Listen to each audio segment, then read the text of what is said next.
사도행전 15장 11절 한 절만 같이 보실까요? 앞에 간데 있는데 한 절만 읽으면 좋겠어요. 그래서 여러분 11절 한 절만. 자, 본문 좀 띄워주세요. 자, 15장 11절. 자, 시작. 그러나 우리는 그들이 우리와 동일하게 주 예수의 은혜로 구원받은 줄을 믿노라 하니라. 주 예수의 은혜로 구원받는 줄을 믿노라 하니라. 믿습니까, 여러분? 그래요. 그러나 여러 가지 이야기가 있어요. 많은 사람들이 이론이 있지만, 그러나 그들이 우리와 누구든 간에 헬라인이나 유대인이나 이방인이나 누구든지 언어가 다르고 문화가 달라도 주 예수의 은혜로 구원받는 겁니다. 주 예수의 은혜로 구원을 받는 거예요. 많은 게 달라도. 세계는 지금 전쟁에 대해서 긴장하고 있죠. 위성사진으로 지난 16일 파괴된 우크라이나의 마리우폴 극장인가요? 혹시 YTN 보셨습니까?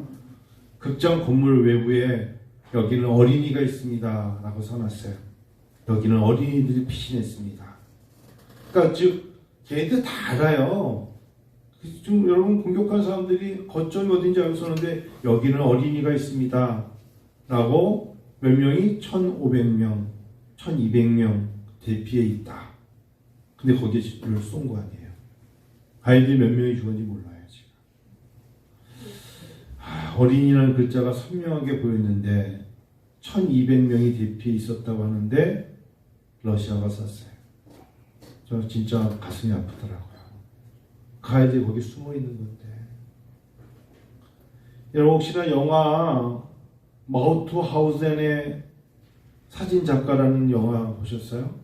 전 주중에 한번 누가 말해줘서 봤는데 스페인 사람들도 나치한테 굉장히 많은 고통을 겪었더라고요. 그래서 그 안에서 독일의 나치들이 당시의 상황을 왜 그런 거를 기록을 남기는지 모르겠죠. 자기들의 업적을 남기려고 사진을 다 찍으면서 도망가다 잡히면 이렇게 죽어 그런 사진을 다 찍어놨는데 독일이 망할 줄 몰랐죠. 그거를 필름을 숨겨놓은 사람이 있었어요. 실화로. 막 이런 여기저기 숨겨놔가지고 나중에 사람이 말로 하면 안 믿으니까 그 사진 필름을 나중에 보여준 거예요. 앞에서는 음악을 막 베토벤 음악을 틀어주고 뒤에서는 사람을 목을 매 죽여요. 아주 잔인해요. 이 게르만 민족 아주 잔인합니다. 그들한테 당했던 사람들이 러시아잖아요. 러시아가 또 그걸 가지고 좀 보복하는 거 아닙니까?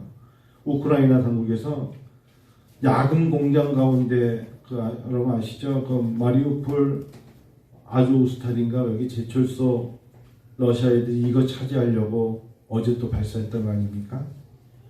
제철소 시설의 대부분이 파괴됐다는데 러시아의 야심이죠. 국제적으로 푸틴은 폭군이요, 독재자요, 정치범이요. 어찌 보면은 사형대에 세워질 수 있습니다. 히틀러만이 아닙니다. 이렇게 되면. 그리고 지금 선포했죠. 바이든 대통령은 그렇다라고. 그렇습니다. 근데 우리가 왜 이렇게 예민할까요? 남일 아닌 것 같아서 그래요.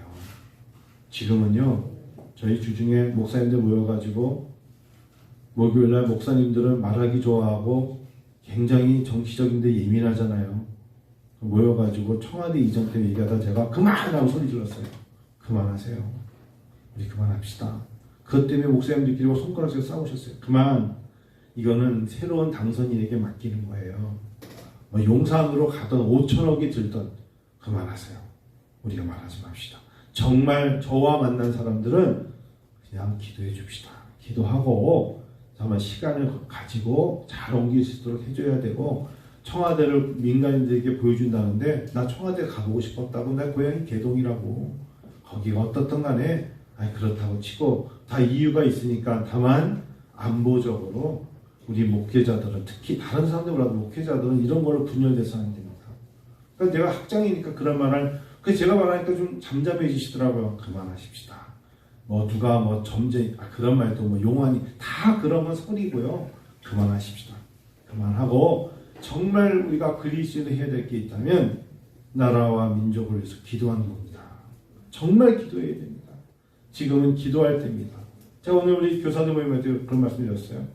제가 그래서 주중에 고린도 전후서를 그냥 계속 읽으면서 바울 사도가 14년 전에 3층쯤 갔다 왔던 이야기를 하면서 마음속에 오히려 지금은요, 은혜 아버지 성도 여러분, 우리가 긴장하며 기도할 때예요. Again, 다시 나의 주님과 내가 만났던 옛사랑의 은혜의 시간이 회복되어야 합니다. 여러분, 우리가 지금 그래야 될 때예요. 어떤 이야기를 듣고 막 흥분하고 막 정치적인 것 때문에 막 발끈하고 그러지 말고요. 그러지 마세요. 그러지 말고 지금은요, 내가 그리스도인으로서 내 생각에 은혜가 있는가, 내 마음에, 내 믿음에 주 예수의 은혜가 있는가, 나를 흥분시키는 게 예수 십자가 보혈의 은혜가 나를 흥분시키는가. 저는 주중에 하나님 앞에 가슴을 쳤어요. 내가 미쳤어. 내가 미친 생각, 미친 일, 미친 사람이었어. 나를 흥분시키는 게 예수가 아니고 내가 정말 힘들 때 가장 먼저 무릎을 꿇고 기도해야 되는 게 미친 일이 아니라 예수의 은혜의 일이어야 되는데 내가 미쳤어. 내가 미친 사람 같았어. 그래서 혼자 자복했어요. 자복. 은혜, 하나님의 은혜로 사는구나 라는 이 단어. 여러분, 진짜 여러분의 생각에 예수 십자가 보혈의 은혜가 있으십니까?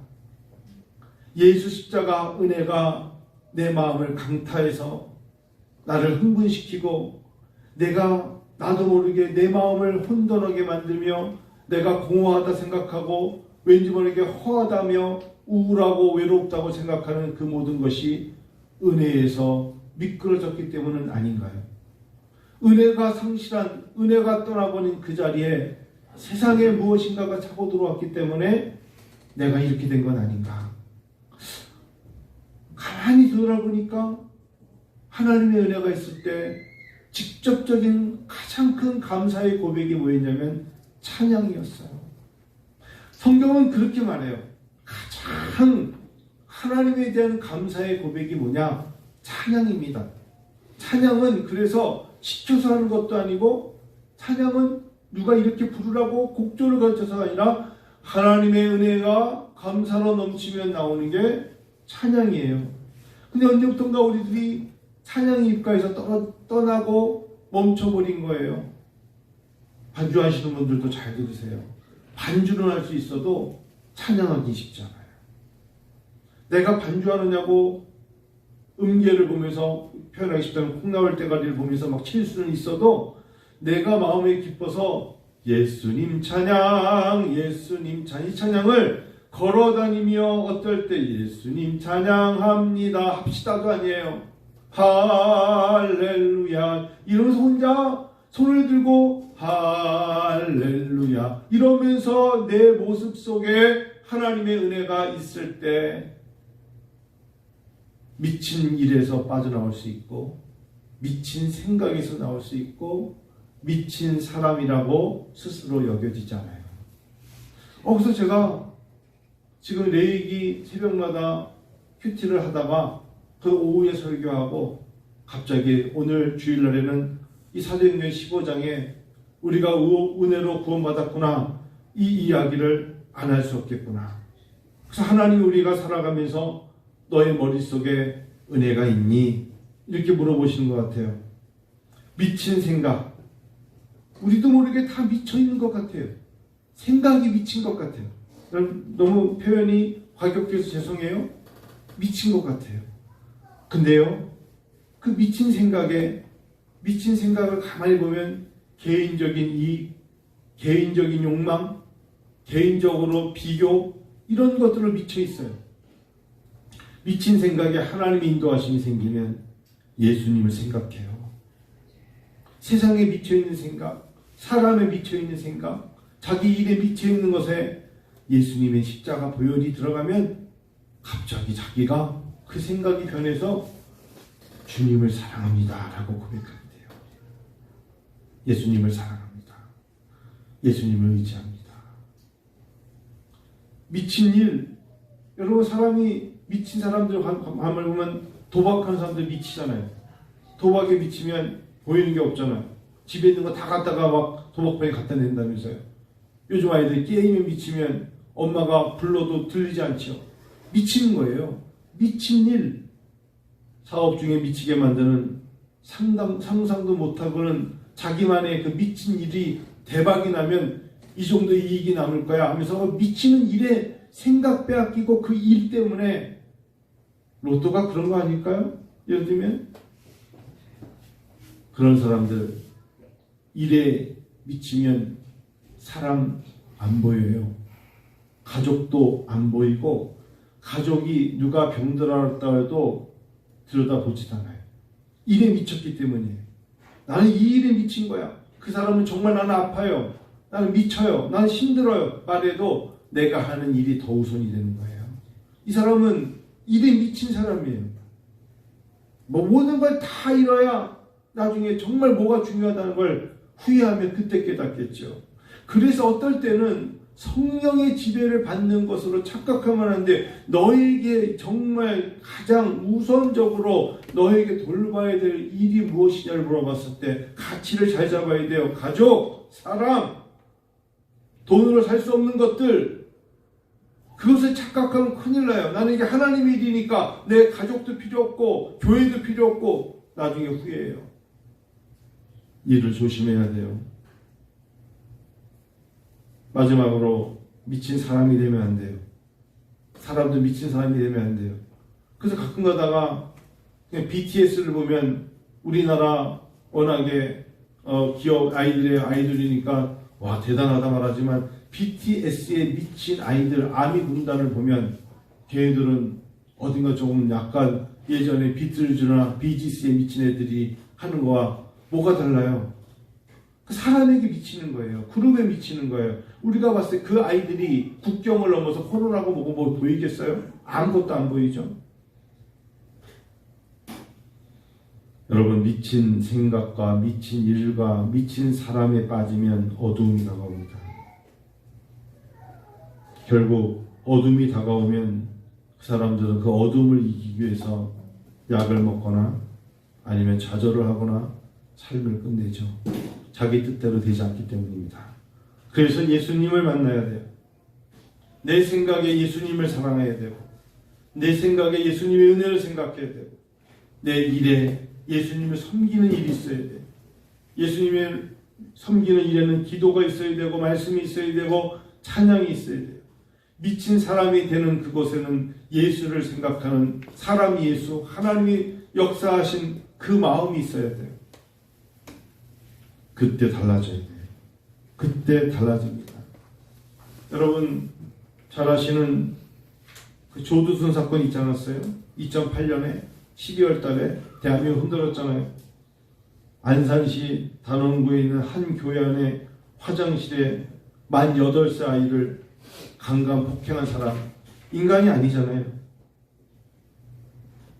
이런 사람들의 모습이 왜 조심스러우냐면 성경에 여러분 우리는 신앙적으로 파악할 수 있는 게 인간에는 원죄가 있어요.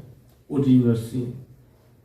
우리 영혼의 모든 부분에 퍼져 있는 인간 본성에 유전적인 타락과 부패가 있어요. 아닌 것처럼 보이죠. 인간이 예수 그리스도를 생각하지 않으면 그 공간은 이미 우리 몸에 하나님 만드실 때 미안하게도 타락과 부패가 있어요. 그래서 우리는 그 타락과 부패 때문에 성경에 보면 하나님의 진노 아래 놓여있지. 하나님의 창조물이에요. 하나님을 생각하고 은혜를 생각하고 하나님의 사랑으로 가득 차지 않으면 사단이 그 틈을 타고 들어와서 우리를 타락하고 부패하게 만든다는 거 잊지 마세요. 그것을 육신의 일이라고 말했던 겁니다. 결국 거기서 호색과 도둑질과 살인과 연락과 그것을 갈라디아서 5장 19절부터는 죄의 열매라고 그랬어요. 그렇기 때문에 그것을 우리가 흔히 죄라고 말하지만 성경에서는 시편 51편 5절에 다윗도 내가 죄악 중에 출생하였다. 모친이 죄 중에 나를 잉태했기 때문에 내가 죄에 노출되었다라고 말하는 것이에요. 에베소 2장의 1절 3절에 너희의 허물과 죄로 죽었다. 우리가 성경적으로 허물과 죄로 죽은 거예요. 죄 짓지 않는 자가 어디 있어요? 타락하지 않는 사람이 어디 있어요? 부패하지 않는 사람이 어디 있어요? 그래서 그 생각에 부패와 타락이 들어가 있을 때 사람이 미친단 말이에요. 거기에 뭐가 들어가야 돼요? 그때 너희 가운데 가신 이 세상 풍속을 쫓고 공중의 권세 잡은 자를 따랐던 너희들, 본질상 진노의 자녀이었던 우리였습니다. 그래서 이사야 43장 11절에 이사야 선지자를 통해서 나 곧 나는 여호와라, 나 외에 구원자가 없느니라, 나를 바라봐야 된다고 하나님이 백성이 말하는 거예요. 로마서 3장 23절에 모든 사람이 죄를 범하였음에 하나님의 영광에 이르지 못하였잖아 라고 말씀해 주시는 거예요. 그러므로 로마서 5장 11절에 한 사람으로 말미암아, 즉 생각에 예수가 없으면 안 된다는 한 사람으로 말미암아 죄가 세상에 들어오고 죄로 말미암아 사망이 왔나니 이와 같이 모든 사람이 죄를 지었으므로 사망이 모든 사람에게 이르렀기 때문에 이제 두 번째 아담 되시는 예수 그리스도로 말미암아 우리가 은사 영생을 얻게 되는지라 말씀하시는 거예요. 사랑하는 성도 여러분, 우리요 그럴듯해 보이지만 목회자나 누구나 예외 없어요. 예수로 생각이, 예수의 생각, 예수님을 생각하며 은혜를 생각하지 않으면 들려오는 대로 움직이는 게 사람이에요. 타락하고 부패하였기 때문에 갑자기 어제는 은혜로 왔지만 생각이 미친 길에 빠지면, 목전의 이익에 빠지면 하나님의 은혜는 간대없고 자기 미친 일에 빠져서 더 타락하게 되어 있는 게 인간의 본성인 것을 잊지 말고 하나님 앞에 내가 은혜로 구원받았군요. 은혜는 그야말로 내가 무엇을 갖추고 무엇을 감당할 만하고 그만한 인물에게 특혜와 보상을 받는 것이 아닌, 하나님이 나에게 이렇게 보살펴 주시고 도움을 주시고 힘을 주시고 보이지 않는 손길로 나를 치료하시는구나 라고 고백하는 것이 은혜입니다. 그렇게 은혜로 우리가 살아가는 거예요. 하물며 도움도 그런데 가만히 묵상해 보세요. 누가 나를 위하여 전적으로 타락하여 죽을 수밖에 없는 나를 위하여 대신 죽어줄 수 있겠어요? 불쾌하거나 징그러운 말과 모습만 봐도 다 피하고 도망가고 싶은 게 인생인 것을 부정할 수 없어요. 그렇죠? 여러분 좋은 모습 보고 싶지? 사람이 화상을 입고 어떤 골문 모습에 상한 모습을 보고 같이 봐줄 사람이 누가 있겠어요? 그런 걸 봐달라는 사람이 미친 사람이지. 좋은 모습으로 화장하고 예쁜 얼굴 보고 싶지. 나 정말 너무 아파서 여기 진짜 이거 봐주세요. 그것을 같이 봐줄 수 있는 게 사랑이잖아요. 사실은요. 지난 주중에 부여의 규암이라는 장례식장에 다녀왔습니다. 금요일날 늦은 시간에 귀가했는데 몸은 정말 많이 피곤했어요. 제 소신 중에 하나가 결혼식장은 못 가도 장례식장은 가야 된다는 저만의 소신이 있어요. 그래서 제가 이제 부여 은산에 다녀왔는데 제가 잘 아는 목사님의 어머니가 소천하셨어요. 그래서 두 분이 8남매 맏아들이셨는데 어머니가 이제 소천하셨는데 20년 전에 60대 풍을 맞으셨는데 풍으로 전혀 거동을 못 하시는 거예요. 농촌에 사시는 분이. 그래서 60대부터 걸을 못 하시니까 요양원에 계셨어요. 요양원에 계시다가 욕창이 너무 나가지고 어쩔 수 없이 이번에 소천하셨어요. 장례식장에 이제 저하고 한 분이 같이 찾아가서 가니까 어우야 어떻게 어저께 만나고 그 다음날 장례식장에 대해서 찾아뵙고 식탁에 이렇게 앉아서 4명이 앉았어요. 그다음 한 분이 나가고 이제 말씀드린 8남매 맏아들이자 목사님이자 그다음에 교수고 신학자였던 이분이 저와 누구 3명이 모였을 때 갑자기 눈물을 뚝 흘리셔요. 70이 다 된 분이 눈물을 뚝 흘리면서 3남 5녀의 자기가 맏아들 동생들 7명이 요양원에 와 계시는데 갑자기 그렇게 말씀하세요. 여기가 시골이다 보니까 요양병원에 계셨는데 한 분이 말이요 나에게 아유 그 할머니 자녀가 없는 줄 알았어요. 이게 눈물이에요. 아유, 그 할머니 자녀가 없는 줄 알았어요. 시골이잖아요. 은산이라는데 대추 많이 나오는데 거기 시골이에요. 부여 쪽은. 밤에 갔는데 어두워서 2번 놓쳤어요. 가는 길을. 그 맏아들이 목사요. 그 가족에 목회자가 3명 있는데 할머니 자녀가 없는 줄 알았어요. 무슨 소리일까요? 아무도 안 찾아왔다는 거예요. 그동안에. 몇 년 동안에. 홀로 독거노인인 줄 알았다는 거예요. 8남매의 어머니예요. 목회자들이 3명이나 있어요. 본인이 맏아들이에요. 이 사람은 자기 이름만 대도 기독교, 한국 기독교에서 다 알아주는 목회자예요. 어느 대학의 부총장까지 하신 분이에요. 다 알아요. 갑자기 식사를 하다 말고 눈물을 뚝뚝 흘려요. 그리고 90이 넘으신 아버님은 살아계시는데 아버님은 본인들이 아들의 자녀에게 아무리 말해도 오지 않으니까 부여에서 청양이 깨떨어진 곳인데 경운기를 타고 그곳에 가서 어머니가 묻힐 산소를 봐두고 땅을 사놓고 거기다가 화장하지 않고 지금 매장하시겠다고 아버님이 계속 경운기를 타고 왔다 갔다 하면서 운전을 못 하시니까 그곳을 잡아두셨다는 거예요. 예전에 우리가 어른들이 하신 말, 죽을 때까지 아프지 말고 돈이 있어야 신이야 라는 이 슬픈 이야기가 실화가 되는 거예요. 사람은 멋지고 잘나가고 권세가 있고 부유하고 나에게 뭔가 도움이 되면 사람들이 몰려들지만 병들고 아프다 그러고 냄새나고 약해 보이면 사람들이 떠나지 않아요. 예수님이 하나님이시면서도 병든 자를 찾아가셨어요. 예수님이 이 땅에 오셔서 제대로 갖춘 자를 제자로 삼으시고자 그러셨다면 오늘 사도행전 15장에 어부였고 고기 잡던 배우 먹던 베드로는 수제자가 될 수 없었어요. 예수님이 그런 걸 가리시면서 그럴듯하게 배운 놈, 그럴듯하게 갖춘 자 이런 걸 보고 뽑으셨다면 예수님이 제자들 중에 그런 자 없었을 거예요. 예수님은 그렇게 안 하셨어요. 부르셨고 그가 누구든 간에 그물을 버려두고 예수님을 따라갔더니 그를 통하여 예수님은 역사하셨는데 사실상 오늘 여러분 사도행전 15장 읽었지만 한번 4장 한번 봐보세요. 사도행전 4장.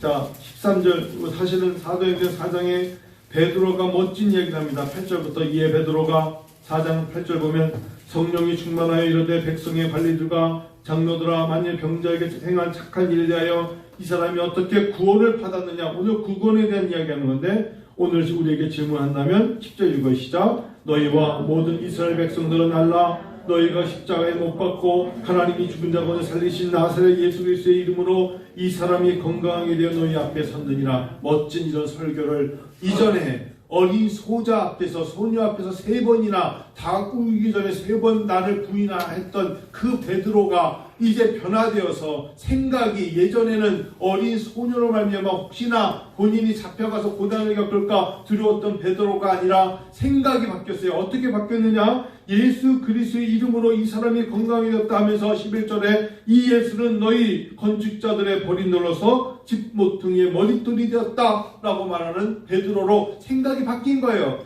이전에 베드로가 아니에요. 이제 하나님의 사람, 성령의 사람, 예수 십자가를 바라보는 베드로가 되었고 12절에 같이 읽어요. 다른 이로서는 구원을 받을 수 없나니 천하 사람 중에 구원을 받을 만한 다른 이름을 우리에게 주신 일이 없습니다 하였더라. 이 사람이 누구예요? 사람들이 올 때 이 사람이 도대체 누가 이런 말을 하냐? 저는 13절을 읽으려고 그런 거예요. 같이 읽어요. 그들이 베드로와 요한의 담대하게 말함을 보고 그들을 본래 학문 없는 범인으로 알았다. 전혀 그런 말을 할 수 있는 베드로가 아니었다는 소리예요. 그런데 베드로의 머릿속에 하나님의 은혜가 있고 베드로에게 성령이 임하고 베드로에게 하나님의 일에 복음을 전하는 자가 되니까 사람들이 생각할 때는 저가 이렇게 말할 수 있는 학문 없는 범인으로 평범함을 떠나서 그 이하의 사람으로 전혀 말할 사람이 못 될 줄 알았는데 그의 입에서 이렇게 멋진 설교가 나올 줄을 라고 감탄하는 거예요. 성도 여러분, 우리도 모르게 출세해야 되고 갖춰야 되고 돈이 있어야 되고 힘이 있어야 되고 강점과 장점을 자랑해서 그것을 보여줘야만 하나님의 사람이라 생각을 하는데 성경을 읽다 보니까 그렇잖아요. 그래서 가끔 가다가 제가 서점에 가면 출세하는 법, 돈 버는 법, 강점을 이렇게 살려라. 여러분의 강점 5가지를 적어서 자주 지나다니는 문에다 적어놓고 나에게 이런 강점이 있어 소리 지르는 그런 리더십에 대한 책은 많아도 당신의 단점이 무엇인가를 적어보시오. 이런 책들은 많지 않은데 성경을 가만히 묵상해 보세요. 하나님은 우리에게 우리의 약함이 부끄러움이 아니라 약함을 인정하며 그 약함을 통하여서 오직 하나님의 은혜밖에 없어요. 하나님의 사랑, 하나님의 도우심, 하나님의 자비와 긍휼하심. 사람들은 도망가고 사람들은 회피할 줄 몰라도 주님은 나의 연약함, 나의 힘듦, 남에게 보이고 싶지 않았던 나만의 어려움도 주님 당신만이 아십니다 라고 내어 맡길 때 하나님의 역사가 일어나죠. 그래서 예수님이 이 땅에 오셨을 때 우리가 우리가 성탄 때 보면은 너무나 평화로운 성국과 연국으로 묘사됐기 때문에 꼭 그 어리신 예수를 볼 때 마구간에 여물통이잖아요.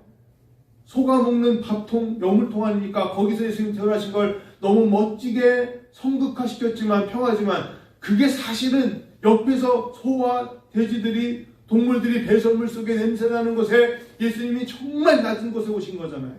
여물통에 아기를 넣어놓고 어린 소녀 마리아와 요셉이 그 어리신 예수를 만왕의 왕이신 분을 맞이하는 대목이에요. 우리 사실 너무 성구 속에서 평화롭게 얘기하지만 이분들은 숨어있는 것이고 이분들은 낮고 낮은 곳에 오셨던 예수님이시잖아요.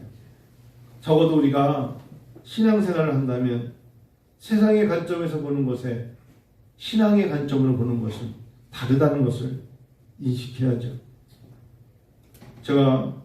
여러분과 제가 이제 미친 생각에서 영적인 생각에 성령의 사람의 생각으로 바뀌기를 축원합니다. 참된 행복을 이 세상 것이 있고 없는 데서 우리에게 다가오는 것이 아니고요. 참된 행복은 예수 그리스도를 내 삶의 주인으로 모시는 거예요. 사람 잘 보세요.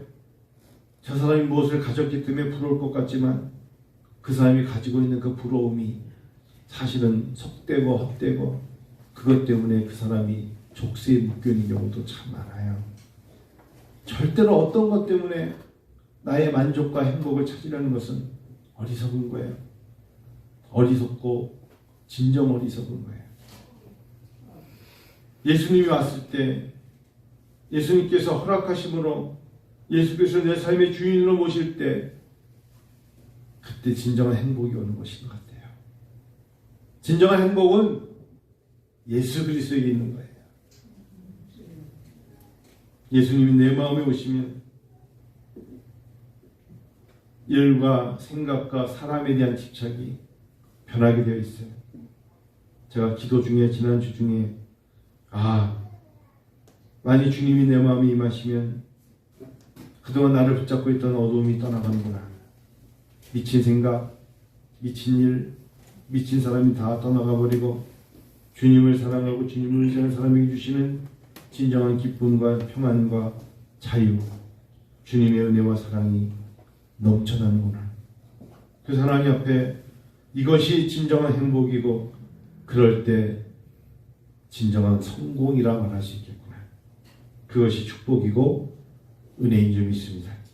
그래서 이렇게 예수 믿고 주님의 축복을 많이 받고 사는 우리들의 삶은 감사의 삶이 될 거예요. 감사의 삶이. 여러분의 일생이 감사의 일생 되기를 축원합니다. 조그만 어려움이 다가오고 문제만 생겨도 우리는 불평하고 원망할 수 있어요. 그런데 성경 한 문제 읽고 이제 마칠 텐데 고린도후서 12장 1절부터 10절에 바울 사도의 말씀을 보고 마칠게요.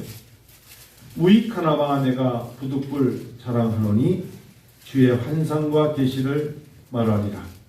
고린도후서예요. 전서 아닙니다. 고린도후서 12장 1절부터 10절. 무익하나마 같이 읽어요. 여러분 성경책 여러분 어절 같이 보실까요? 고린도후서 찾으셨어요? 12장 1절부터 좀 읽을게요. 같이 읽어요. 무익하나마 내가 부득불 자랑하노니 주의 환상과 계시를 말하리라. 여기까지요. 여러분 뭐 자랑하세요? 요즘 바울 사도가 여태까지 자기가 하나님께 받은 은혜가 너무 큰데 참고 있다가 부득불 어쩔 수 없이 여러분 이때쯤 되니까 자랑합니다. 2절 시작. 내가 그리스도 안에 있는 한 사람을 아노니 그는 14년 전에 셋째 하늘에 이끌려 간 자라. 그가 몸 안에 있었는지 몸 밖에 있었는지 나는 모르거니와 하나님은 아십니다. 여러분 내가 자랑하는 게 하나 있어요. 그게 뭐냐면 내가 14년 전이에요. 어제 있었던 일, 작년에 있었던 일이 아니에요. 몇 년 전? 14년 전. 은혜와 점제가 14년 전에 개척됐어요. 참고 참으면서 사람들이 교회가 어떻게 개척됐고 그런 거 많이 말하지 않고 우리 교회에 대해서 교회 신보에서 은혜와 점제 교회에 대해서 한번 내보래요. 교회가 어떻게 완전히가 한마디 말 안 했어요. 아직까지. 아직 우리 교회가 그런 형편도 안 되지만 그러고 싶지 않아요. 근데 교회 개척한 지 3년, 2년 된 교회들이 이렇게 개척했다, 교회는 이렇게 부흥했다면서 얼마나 많은 교회들이 지금 서로 월간 목회하시나 하다못해 교회 신보에 교회를 홍보하는 측면에서 많이 홍보하는지 몰라요. 앞으로는 그럴 자신은 없지만 바울 사도가 부득불 자랑한답니다. 언제 때 이야기를 14년 전 이야기를 셋째 하늘에 이끌려 갔어요. 셋째 하늘 첫 번째, 두 번째, 세 번째 나중에 말씀드릴게요. 3절 읽어 시작. 내가 이런 사람을 아노니 그가 몸 안에 있었는지 몸 밖에 있었는지 나는 모르거니와 하나님만 아세요. 그래서 영적인 세계는 자꾸 사람들에게 자기 자랑과 자기 의견과 자기의 감정을 맞춰서 감히 함부로 내가 무엇을 받고 무엇을 그런 얘기하는 것은 비성경적이에요. 그리고 없는 걸 만들어내면 절대 안 돼요. 성경은 나는 모르거니와 하나님은 아셔요. 그 정도까지만 바울 사도가 말한 거예요. 4절 읽으시자. 그가 낙원으로 이끌려가서 말로 표현할 수 없는 말을 들었으니 사람이 가히 이르지 못할 말이로다. 그래요. 그런데 오늘날의 목회자들은 왜 이렇게 선명하게 말을 잘해? 바울 사도도 알아듣지 못하게 했다고 가히 내가 이르지 못할 말이로다라고 바울 사도 끝냈는데 자기네들이 점점 점쟁이처럼 막 그냥 한 번으로 말하면서 자기가 하나님인 것처럼 말하는 것이 얼마나 큰 죄예요. 5절 읽으시자. 내가 이런 사람을 위하여 자랑하겠으나 나를 위하여 약한 것들 위해 자랑하지 아니하리라. 그래요. 할 말 많지만 그런 거 말하지 않고 오히려 바울 사도가 뭐라 그래요? 약한 것들 자랑할게요. 6절 시작. 내가 만일 자랑하고자 하여도 어리석은 자가 되지 아니할 것은 내가 참말을 합니다. 그러나 누가 나를 보는 바와 내게 듣는 바에 지나치게 생각하가 두려워요. 그만두노라. 그만둬야죠. 내가 본 천국, 내가 본 지옥. 제발 그런 얘기 하지 마요. 내가 가보니까 여러분 그런 이야기를 하는 사람은 아주 그거는 교만한 사람이에요. 바울 사도도 두려워요. 그만둔다고 했는데 여러분 성경 제가 말하는 게 바울 사도가 내가 그만둔대잖아. 내가 본 거를 다 말하지 않겠대잖아요. 7절 읽으시자. 여러 계시를 받은 것이 지극히 크므로 너무 자만하지 않게 하시려고 내 육체에 가시고 사단의 사자를 주셨으니 이는 나를 쳐서 너무 자만하지 않게 하심이라. 하나님이 그러니까 치시는 거예요. 보다 안 되니까 쟤는 안 되겠어. 정말 치는 것 중에 괴로운 건 자기를 치는 게 아니에요. 그가 애지중지 아끼고 관심이 많은 걸 치는 거예요. 7절 8절 읽으시자. 이것이 내게서 떠나가기 위하여 내가 3번 주기에 간구했어요. 너무 힘드니까 육체의 가시가. 9절 읽어요. 나에게 이르시기를 내 은혜가 내게 족하도다. 이는 내 능력이 약한 데서 온전해진다 하신지라. 그러므로 도리어 크게 기뻐함으로 나의 여러 약한 것들에 대하여 자랑하나니 이는 그리스도의 능력이 내게 머물게 하려 합니다. 이 말씀 잊지 마세요. 그래요. 내 은혜가 내게 좋게. 왜 족하다는 표현보다 불평과 불만으로, 왜 얼굴에 만족함과 감사가 없어? 그러시는 거예요. 오히려 내 능력이 약한 데서 온전해지십니다. 10절만 읽고 마칠까요? 시작. 그러므로 내가 능력과 불빛과 박해와 흥분을 기뻐하니 이는 내가 약한 그때에 강하니라. 제발 억울해하지 마요. 아니, 성경 그대로 그냥 있는 모습으로 나아갑니다. 주중에 설교인데도 있는 그대로 수업을 서울의 모자이크 교회에서 했는데 5일 내내 저를 가르쳤기 때문에 박종문 교수님 목사님은 저와 정말 스승과 제자 사이 아니에요? 5일 내내 아침마다 만나면 한 목사, 내가 이제는 이런 말을 좀 해야 되는데 한 목사 부탁할 게 하나 있어. 그리고 내가 기도하는 가운데 자네에게 이런 얘기를 하라고 하나님 마음 주셔서 하는 거야. 뭔데요? 한 목사, 우리 교회가 3년 전부터 교회 건축을 하는데 내 마음에 자신이 없어. 난 자신이 없네. 올해 내가 은퇴를 해야 되는데 성도들이 다 당리도 그렇고 다 모여서 목사님 계실 때 건축을 해주세요. 그래서 난 자신이 없어. 왜 목사님 기도하시고 하세요. 나 이번 사순절에서 금식하고 그거 놓고 기도하고 있어. 자네한테 기도 제목을 주는 거야. 그런데요 교수님, 뭐가 제일 힘드세요? 나는 건축할 수 있는 마음이 부족해. 그래서 뭐가 제일 부족하세요? 했더니 물질이 부족하세요? 물어봤더니 당회에서 물질은 이미 50억을 모았대. 5천만 원도 아니고. 그냥 목사님 다른 거 아니에요. 50억이 있으니까 땅을 사라는 게 아니라 그냥 건물을 하나 사세요. 개포동, 도곡동 여기에 30억, 40억, 50억 있으니까 평소 100평짜리 사세요. 근데 그걸 못 하시겠다는 거예요. 그냥 하세요. 하시면 돼요. 못 하겠어. 왜 못 하시겠는데요? 참 용기가 안 나. 그걸 사순절 이번에 부활절에 그걸 놓고 기도하면서 하나님 앞에 기도하고 있어. 근데 딱 두 사람한테 이야기하는데 자네가 좀 기도를 해줘. 그래서 부여를 또 같이 갔다 오면서 내일 운전하면서도 그 얘기 계속 하는 거예요. 하나님이 나에게 마음을 주셨으면 좋겠어. 하세요. 어디가 좋으신데요? 개포동하고 도곡동 여기서 하면 좋겠어. 여러분, 왜 제가 이 말씀 드린 줄 아세요? 저는 몰랐어요. 많은 목사님들이 돈이 있으면 성전을 짓는 줄 알아요. 그렇지 않아요. 하나님이 그들에게 진짜 그 교회가 약할 때, 갈 곳이 없고 무너져서 하늘을 쳐다보고 눈물을 흘릴 때 하나님은 하나님의 공간을 주세요. 갑자기 운전하다가 눈물이 뚝 떨어지더라. 나에게 그럴 때가 있었는데. 갈 곳이 없어서 장의자를 밖으로 내놓아야 될 때가 있었는데 14년 전 우리 교회가 지하실부터. 근데 그런 이야기를 어떻게 얘기를 해요? 못하죠. 그러지 않고 사람들이 그 정도 돈 없겠어요? 하나님은 그렇게 일하지 않아요. 그래서 저는 이 말씀을 주중에 읽었던 거예요. 내가 약한 그때 강함이니라. 성도 여러분, 혹시 여러분 약하십니까? 괜찮아요. 강해질 거예요. 그리고 점심 맛있게 드시고, 제가 주중에 좀 많이 힘들었거든요. 힘든 일이 있었어요. 근데 제가 여기다가 하나님이 저에게 한 줄의 메시지를 강하게 주셨어요. 제가 좀 약간 낙심해서 하나님, 왜 그래요? 그랬더니 나는 너를 고쳤어. 새 거 쓰는 거 아니야. 고쳐 쓰는 거야. 그래서 울었어요. 약해졌다고 말하지 마. 다시 고쳤을 거야. 내가 너를 고쳤을 거야. 목수의 손에 잡히면 다시 고쳐줄 수 있어.